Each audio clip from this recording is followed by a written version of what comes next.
Hi everybody, this is Bonnie Barker with Bonnie Babe Crochet, and today I have an easy beginner project that I believe even an intermediate crocheter will enjoy doing.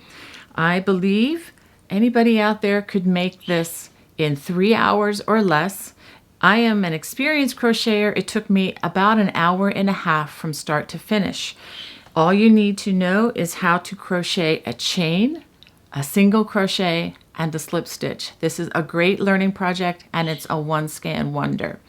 Okay. One thing fun about these scarves is the buttons, or the small buttons, which these are 1 1/8 inch. They can fit through anywhere on the fabric of this scarf. So as you can imagine, there is an unlimited number of ways that you can creatively wear this as a scarf, as a wrap, just whatever you want to come up with. And if you wanted to make this a little bit wider, you can just make this into a wrap of a similar design. Okay, let me show you another fun way to do this. I made one with just one big beautiful button on it. And towards the end of the tutorial, I will teach you how to make a buttonhole for this. I will show you how to make a buttonhole of any size so that you can use it on future designs or on this one to suit any size buttons.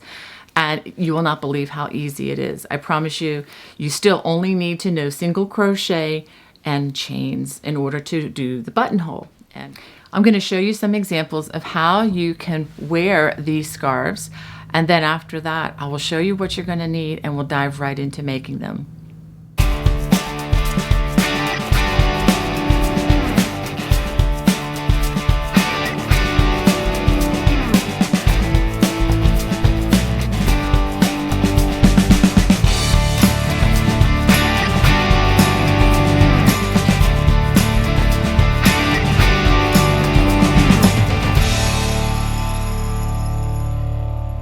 For this project, I'm recommending Yarnspiration's Bernat Blanket Yarn.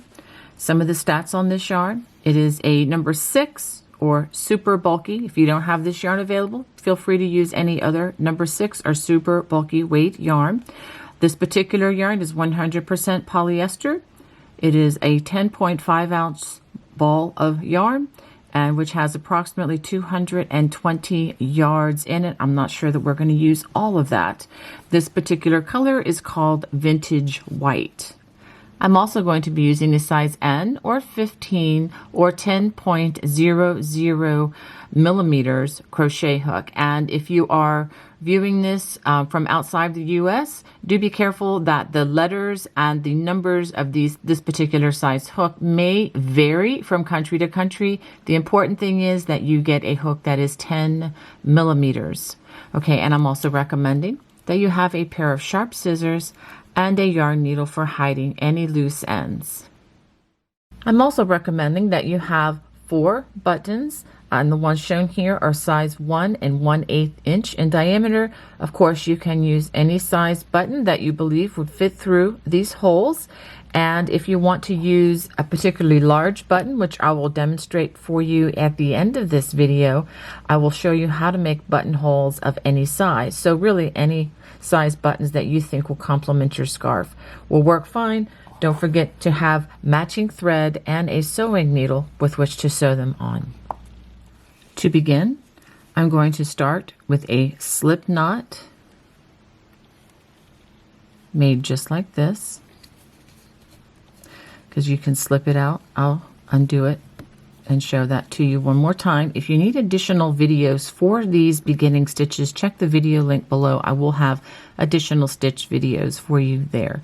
Okay, for the slip knot, and then we bring this through the hole just like this, and then pulling on the tail that secures the knot to the size you need it to be to go around your hook. And then now we are going to crochet 16 chains,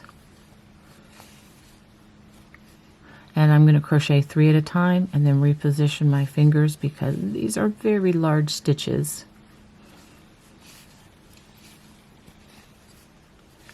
That's 10, 11, 12, 13, 14, 15, and we need one more, 16.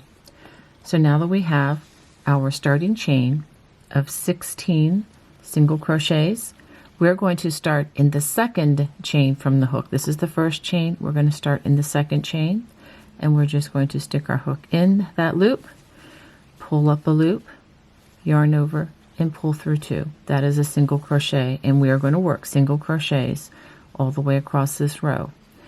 Stick the hook into the next stitch, pull up a loop, yarn over, pull through 2, and again, hook in, pull up a loop, yarn over, and pull through those 2 loops. And these are the single crochets that are being formed. Now, if you are an absolute beginner, do know that this yarn is on the fuzzy side. It feels amazing when you're wearing a garment made with this, but it can be a little bit trickier to work with. So you may have to just give it some time. And I'll just continue doing this all the way across the row. So I'm going to continue working these, and then I'll show you what I have at the end of the row. So I've worked this all the way across, and we see our slip knot here where we just started with, and this is the very first chain that we crocheted for our chain, and that's the last place where we're going to work that single crochet. You should have a total of 15 single crochets all the way across. Now for turning, we are simply going to turn, and now we're going to wrap the hook for a chain 1, and we're going to work a single crochet in each stitch across. But for row 2, we have 2 loops we're going to go through. If you look at the top of the stitch, you'll see these little V's. They look like V's stacked together, and that is the top of the stitch, and that is where we're going to place our hook, right under those 2 stitches. And just like we did before, pull up a loop, yarn over, and pull through 2. Put it under those 2 loops that form that V, yarn over, and pull through 2.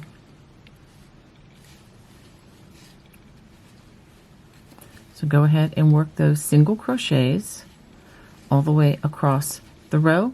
You should have 15 single crochets once this row is complete. I'm going to show you how to work that last stitch. Here's the last single crochet in those 2 loops. We just work in that, and when you look at the rows, they should be pretty even on the ends. Okay, now we're ready to do something a little bit different. We're going to chain 1, and we're going to turn, and now we have the back side facing us. We're going to crochet in that first stitch, and again by going under those 2 loops. Now we're going to chain 1, we're going to skip the next stitch, and in the next stitch we're going to work a single crochet. We're going to do that again. Chain 1, skip the next stitch, and then single crochet in the next stitch. And this is what we're going to do all the way across, but I will do this row with you. Chain 1, skip the next stitch, single crochet in that next. Chain 1, skip 1, then single crochet. Chain 1, skip 1, single crochet. You can see that with the size of the hook and the thickness of the yarn, it can even be a little challenging for me. Chain 1, skip 1, and single crochet in that next stitch. Chain 1, skip 1, and this is the last stitch of the row. Single crochet in that last stitch, and this is what you should have. And so what we're doing now is we're forming holes everywhere those chain 1 spaces are, and these can potentially become buttonholes for changing up how many different ways you can wear this scarf. So let's count. We have 1, 2, 3, 4, 5, 6, 7, 8 single crochets and 7 chain 1 spaces. Okay, now we're going to turn again. Okay, so that was row 3. We're going to chain 1. We are going to single crochet in the first stitch. Now this is where this is different from row number 3. We're also going to single crochet in that chain 1 space. Now we're going to chain 1, skip the single crochet, and single crochet in the next chain 1 space. Chain 1, skip the next stitch, single crochet in the chain 1 space. And that's what we're going to do across, but you did notice that the first stitch and the last stitch are going to be different. Single crochet, skip this single crochet in the next space. Chain 1, skip the next stitch, single crochet in that chain 1 space. Chain 1, skip the next stitch, single crochet in that chain 1 space. Chain 1, skip the stitch, and then single crochet in the chain 1 space. Now we're also going to single crochet in that last stitch. So every other row you will work what I just worked, where you work a single crochet in the first stitch. You're always going to crochet a single crochet in the first stitch of every row, and then a single crochet in the chain 1 space, and then chain 1, and then we're single crocheting only in the chain 1 spaces all the way across till we get to the end, and then we work a single crochet in that ending space. So in this particular row you're going to have 1, 2, 3, 4, 5, 6, 7, 8, 9 single crochets, and 1, 2, 3, 4, 5, 6 chain 1 spaces. Let's go ahead and turn to begin row number 5. We're going to chain 1, single crochet in that first stitch. We're always going to do that for each row, and then we chain 1, skip the next stitch, and then single crochet in the next stitch. This is an exact repeat of row number 3. Chain 1, skip the next stitch, single crochet in that next space, chain 1, skip the stitch. So basically you're not crocheting in these single crochets unless it's the first and the last stitch of the row.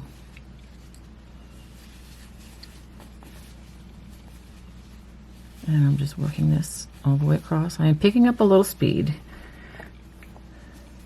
and then skip the next stitch, and then we're going to single crochet in that last stitch. Okay, so that was a repeat of row number 3. So okay, this is row 1, 2, 3, 4, 5. So row 5 is the same as row 3, and row 4 is going to be the same as row 6. Let's work row 6, which again is a repeat of row 4. We turn, we chain 1, single crochet in that first stitch, and then since you have a chain 1 space coming next, you go ahead and single crochet in that space, chain 1, skip the single crochet, and then we're just going to single crochet and then chain 1, making sure that you work the single crochets only in the chain 1 spaces as you go across.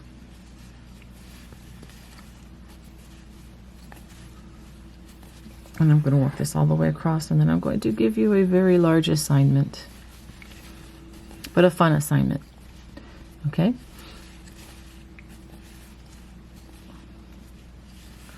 Okay, so now we've worked in all the chain 1 spaces with the chain 1 space in between our single crochets, and then single crochet in that last stitch. Let's go ahead and pause. And this is what you should have after the first 6 rows. Now what we're going to do from this point until you reach the length that you want your scarf to be, this could be a smaller scarf, this could be like the double wrap cowl infinity style scarf that I showed you, which you can also change up into many different many different styles. Okay, so go ahead and repeat rows 3 and 4 over and over and over until your scarf reaches the length that you prefer.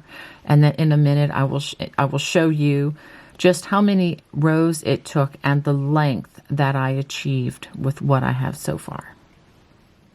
I have just completed a total of 108 rows, and I don't want to scare you with such a large number because these rows went very quickly.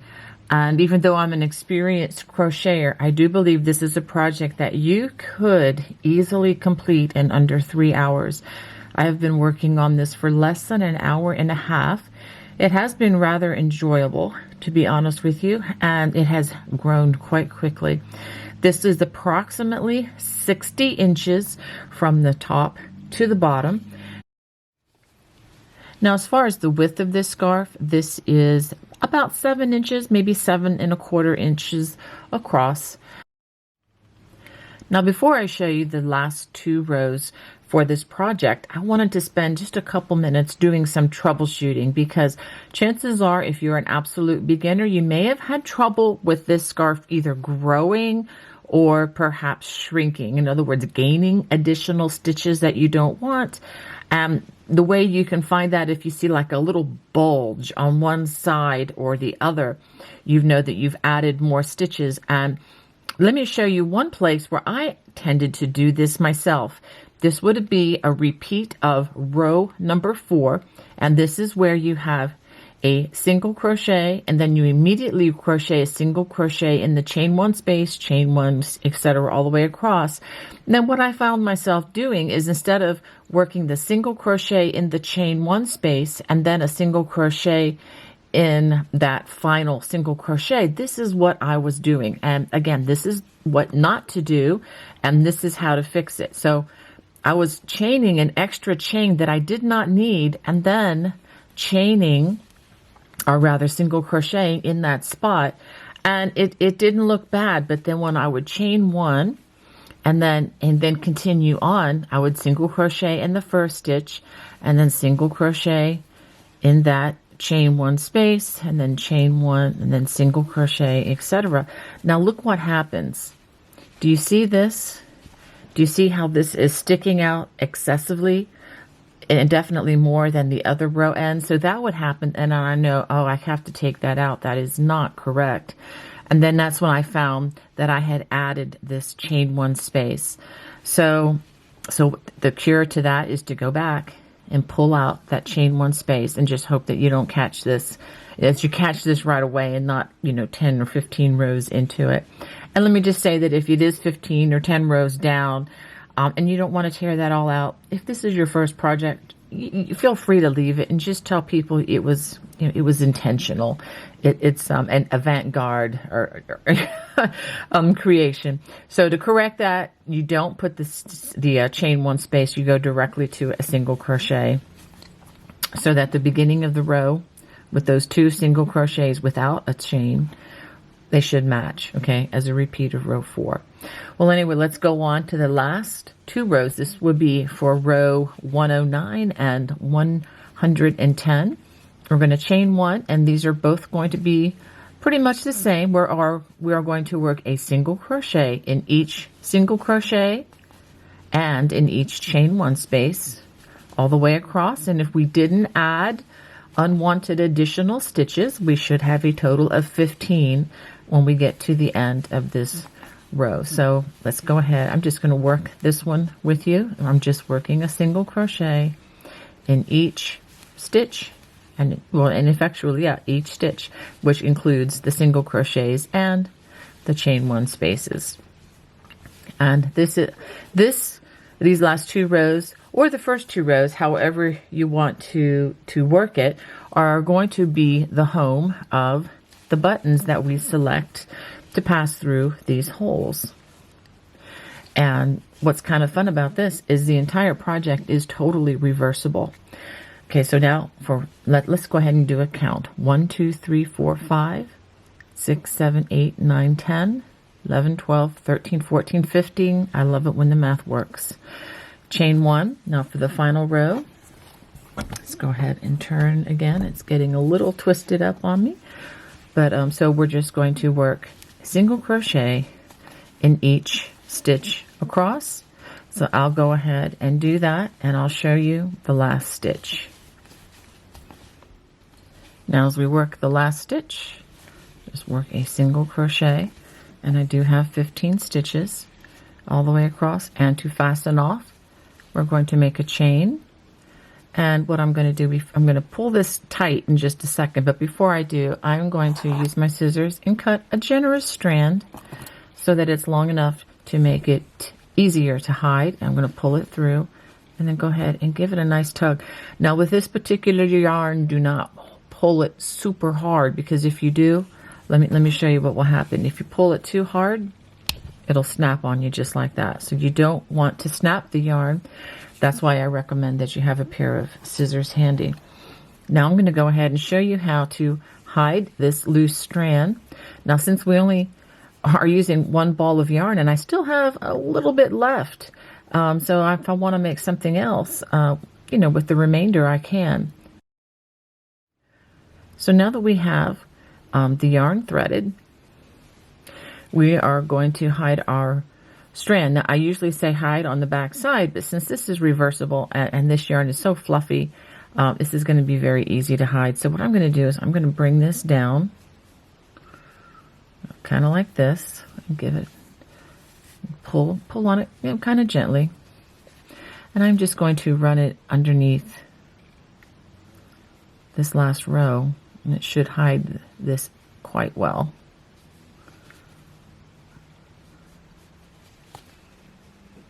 Okay, this may seem a little tedious to you, but it's really important that we hide our loose strands and not just let them remain. And I like to hide quite a bit of the strand, which is why I like to leave at least, you know, 4 to 6 inches of a tail, and that just makes sure that I can hide this very adequately into the fabric of this scarf. So I have run this under several of the stitches, so that's going to be plenty. Now watch what I do. I'm going to give it a little pull back, okay? That way, it just works better that way. And then I'm going to cut the strand, but notice I am not going to cut the stitches, but I am cutting it close by, and ta-da! It is completely hidden, and you're never going to see that strand again. And because I hid a lot of it under the stitches, it doesn't have the risk of being pulled out. Like if I just left a tiny little bit here, there's a good chance that Ed will eventually, over time, pull out and just have this little ragged tail, and you don't want that. So now I have one more of these to hide, and I'll go ahead and do that. And then I'm going to go look at some buttons to find that will look beautiful on the end of this scarf, so that I can, I'll just show you. Okay, using a needle and thread, I've gone ahead and sewn on 4 buttons that I thought would look nice on the scarf. Now, one thing nice about this particular size button, I used 1 1/8 inch buttons, is that they will come through practically any of the holes anywhere on this scarf. So making wearing this scarf really fun, and you can just, you know, you're only limited by your own creativity as to how you would like to wear it. But let me show you some other options as far as buttons go. I will say with the 1 1/8 inch, it's good to use about 4. Now, if you want to use larger buttons, slightly larger than this, you can. You might only need 3. It's really up to you and what you think looks visually best. Now I want to show you another option. I have selected some other yarn from the same style of yarn, which is more multicolored. I don't recommend you use this type of yarn if you're an absolute beginner, but if you're comfortable with the stitches, by all means go ahead. It's just sometimes the darker colors can be a little tricky if you're first learning where to put the stitches.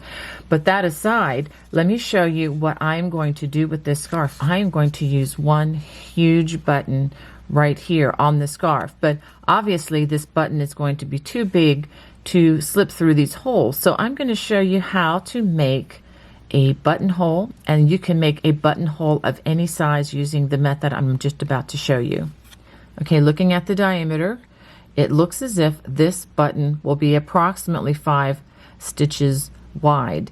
Now what I'm going to do is I'm going to subtract 1 from that, which will make it 4 stitches wide, which will make it a little more snug, which is what we want, because if once we create the buttonhole, there is going to be some give along the side, and if we make it exactly 5 stitches wide, I'll tell you what's going to happen. It's going to be too big and it'll be able to slip out.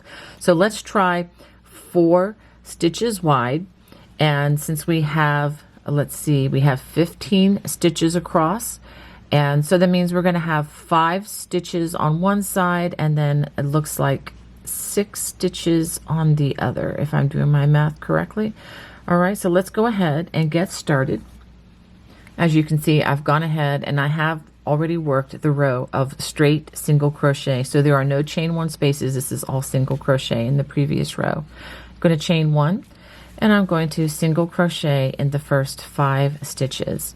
Again, the math that I did in my head quickly is we have 15 stitches across, and we want to subtract 4 stitches for the opening of the buttonhole. That leaves us 11. So so that's not an even number, so we'll have just, you know, it'll be fine. So we'll do 5 stitches on one side and 6 stitches on the other of the buttonhole. That is if you want the buttonhole to be centered, and I do. I'm going to chain 4 stitches. 1, 2, 3, 4, and this is for the buttonhole. And then I'm going to skip 4 stitches. 1, 2, 3, 4. It's as simple as that. And then single crochet in the remaining 6 stitches. Now before I finish all of these 6 stitches on this side, let me just say that if the button were smaller, and let's say it was only, let's say 4 stitches wide, you might want to make it 3 stitches opened here, because even though we have 4 stitches wide, you can see there's going to be quite a bit of give. And let's see if this will slip through. Yeah, that'll slip. See how easily that slips through? But I think that'll be fine to hold it in place. Now, if we had skipped 5 stitches, which is the width of this button, I promise you it would just slip in and out and would not be an adequate buttonhole. So I hope that helps you. Now, when this works with all types of yarn, so when you are working with smaller buttons and much smaller hooks and yarn, you know, you just do the same thing basically, and you could get a very good buttonhole. Okay, so that's the one row where we have formed the buttonhole. So now we're going to make it even better. Now we're going to work another row of single crochets, and I'll show you how we do that. We work 1 stitch in each of the single crochets. And that's number 5 and 6. And in the chain, we're going to work 1 single crochet for each chain that we made. So we had 4 chains, so we're going to work 4 single crochets right in that chain. That's 1, 2, 3, 4. Let's just double check to make sure I did that right. Okay, so that was the last stitch. 1, 2, 3, 4. Yep. And then 1 single crochet in each of the last 5 stitches.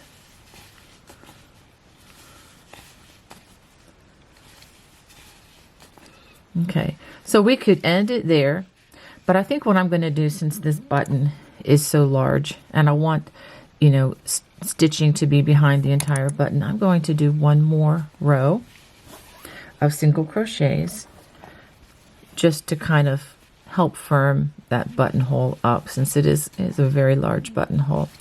And if you are a new beginner, you can tell that it is a little more tricky to see with the darker yarns.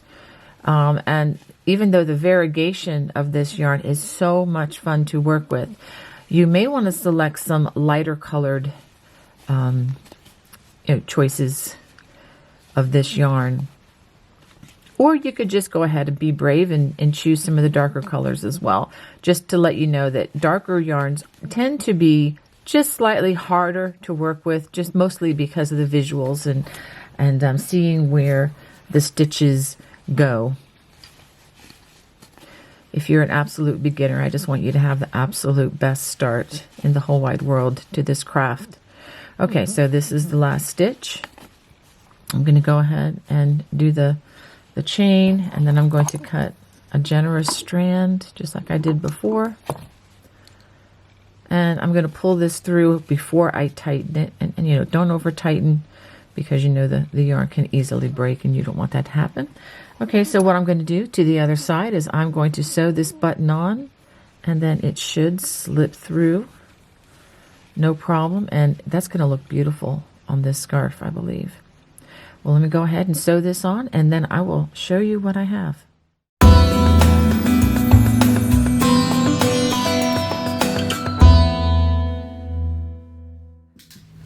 Well, I hope you enjoyed making these cushy scarves with me today. If you did, please comment below. I would love to hear from you. God bless. Bye-bye.